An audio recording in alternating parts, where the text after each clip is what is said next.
অপচয় মানে মহাপাপ, ঘরে নাকি অলক্ষ্মী ডেকে আনা। কথিত আছে আগেকার দিনের মানুষের মতাদর্শ অনুযায়ী ঘরের কোনো জিনিস ফেলে দেওয়া চলবে না, সব কিছু কুড়িয়ে কাছিয়ে রেখে দেওয়া হতো, কি জানি কখন কোন কাজে লাগে। তাই তো আজকে আমি কোনো কিছু না ফেলে মটরশুঁটি থেকে মটরগুলো বার করে মটরশুঁটির খোসাগুলোর একটি রেসিপি বানিয়ে ফেললাম। এই শীতে এখনও পর্যন্ত অনেক বাটাবুটি খেয়েছি, তবে আমার কাছে এটি হচ্ছে সেরা একটি বাটা রেসিপি।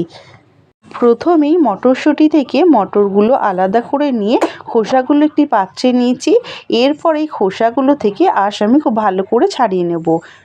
এখানে আমি আঁশগুলো ছাড়িয়ে বেশ ভালো করে ধুয়ে নিয়েছি।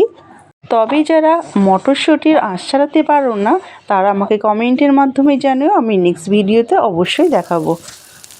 এখানে আমি যে পাত্রে রান্না করব তাতে তেল গরম করে নিয়ে বেশ কিছুটা শুকনো লঙ্কা দিয়ে ভেজে তুলে নেব।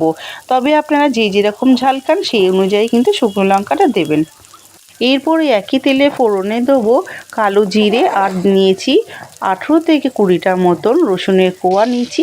সেইগুলো ভালো করে ভেজে নেওয়া হয়ে গেলে দিয়ে দেবো মটরশুঁটির খোসা আগে থেকে ধুয়ে বেছে নিয়েছিলাম, সেটি দিয়ে ভালো করে সব কিছুর সাথে মিশিয়ে হাই ফ্লেমে ভেজে নেব।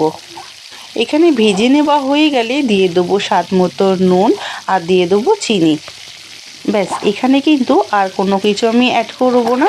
খুব ভালো করে সব কিছু মিশিয়ে আমি ভেজে নেব।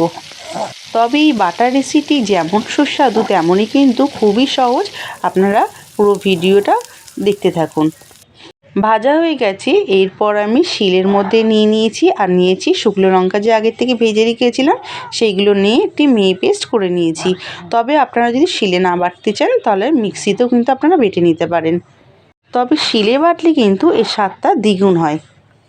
এরপর একটি পাত্রের মধ্যে নিয়ে ওপর থেকে কাঁচা সর্ষের তেল ছড়িয়ে ভালো করে মিশিয়ে গরম গরম ভাতের সাথে দুপুরে কিন্তু পরিবেশন করেছিলাম। কী যে অসাধারণ হয় এই বাটাটি, বানানোর আগে বুঝতেই পারিনি যে এতটাই সুন্দর হয়। আপনারাও এটা না বানালে বুঝতেই পারবেন না এটা এতটাই অসাধারণ খেতে হয়। ভিডিওটি সম্পূর্ণ দেখার জন্য অসংখ্য ধন্যবাদ। আর ভিডিওটি ভালো লাগলে লাইক, শেয়ার এবং কমেন্ট করে দেবেন। আর সাবস্ক্রাইব করে পাশে বেল আইকনটি প্রেস করে দেবেন, যাতে সবার আগে নতুনত্ব ভিডিও আপনার কাছে পৌঁছাতে পারে। তাহলে ফিরছে পরবর্তী নতুনত্ব ভিডিও নিয়ে। ততক্ষণে ভালো খান, ভালো থাকুন, টাটা।